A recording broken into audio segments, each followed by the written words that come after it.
Un ko es darīšu? Selfija koks te netraucēs? Nē. Man ir vienkārši tāds mērķis, kad šito uzrunu es gribu salīdzināt, tad, kad es būšu pa kāpnītēm uzkāpusi uz Imperial. Sveiki! Mani sauc Linda. Es oriģināli, oficiāli esmu no Madonas novada Jaunkalsnavas. Sveiciens visiem madoniešiem. Un es gribēju parunāt par vīziju.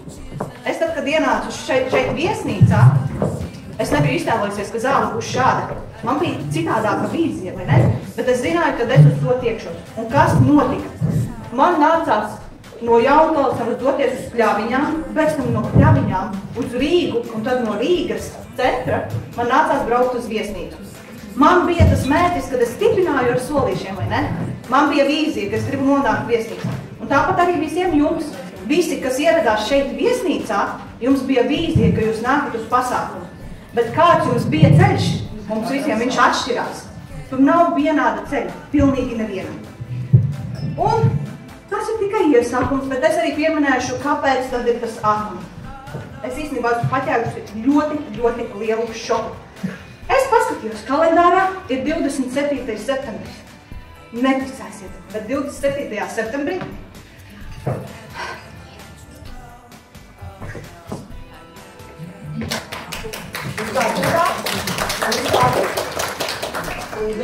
Jā, 27. septembrī, 22 gadus atpakaļ, man ieveda palātā no galvas operācijas. Un, jā, tas ir, kāpēc ir ātumi. Es uzrunāju Diānu Instagramā, un es pat neatceros, kā es viņu uzrunāju. Kāpēc es viņai rakstīju, ko viņa man atbildēja. Es atceros tikai vienu frāzi. Es dodos uz Lielbritāniju. Es viņai teicu, mēs satiksimies. Viņa teica, ka viņa brauks pie manis. Es teicu, nē, mēs satiksimies pusceļā. Un es viņu satiku pusceļā Kembridžā. Un arī tā bija ar savu vīru tur. Protams, es iepazīstos ar Diānu. Es sēžu, viņa man tur stāsta kaut ko par produktiem, kaut ko par ātomiju. Bet man jau ir prātā tas, ka es gribu veidot biznesu. Jo es esmu mācījusies no tādiem cilvēkiem kā Erika Borija, Fraser Brooks, Jessie Lee.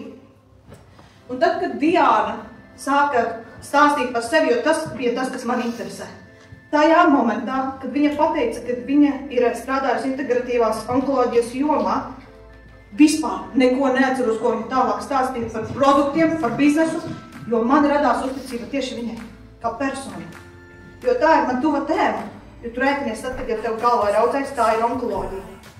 Un es viņai tā arī pateicu, man neinteresē produkti, es viņus pat nemēģināšu. Es veidoju biznesu ar tevi, jo viņa bija dzīves pierādījums tas, kad es viņai uzticēšos un es ar viņu iešu roku rokā.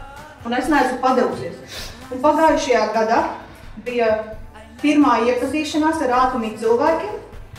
Tās bija klientu dienas novembrī. Tad, kad es atbraucu uz Latviju, un es iegāju tajā telpā, kad es satiku visus šitos. Man šoks paķēra. Es domāju, kur es esmu ielīgusi, man ir bailes, bet es esmu ekstraverts.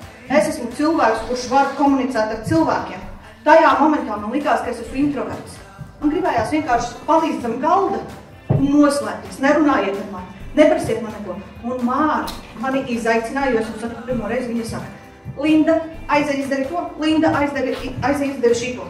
Man panika, es neko nesaprotu, tad es pie Kristīnas stāvu un es jau panikā, visu ģīpstu. Un tad es sapratu, pagaidi, ja es esmu tas ekstraverts, kas var sarunāties ar svešiniekiem un pieiet pie uz ielas, ja kuram cilvēkam sākt sarunu, tad kāpēc es tik ļoti baidījos?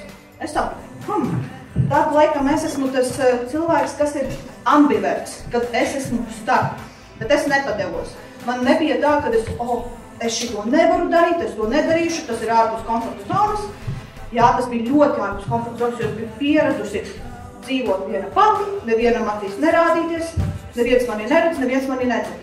Bet es pateicu, ja es palikšu komforta zonā, tad es tur arī palikšu, un es neko dzīvē nesasniegšu. Un ko nozīmē būt veiksmīgai? Vai veiksmīgam nozīmē būt bagātam? Jā, labi, finansiālais tas ir nepieciešams. Varbūt veiksmīgs ir tad, kad brauc ar baigi šiko mašīnu.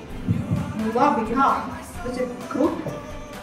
Varbūt kā Gvido strādāja televīzijā, tu pazīstami cilvēki sabiedrībā un visu tā, ka tev ir tie draugi, kas ir pazīstami. Nu, jā, tas ir forši, bet ne līdz galam. Liela ģimene. Tas, protams, ir forši. Bet tas nav tas veiksmīgais punkts, kas tavā dzīvē ir. Manā skatījumā veiksme tā ir tāda, kad esot, un tā kā es esmu saskārusies ar nāvi apmēram nedēļas attālumā, ka man pateica, kad es pēc nedēļas būtu nomirusi, man tās beigas figurē visur. Un es esmu tā arī pateikusi.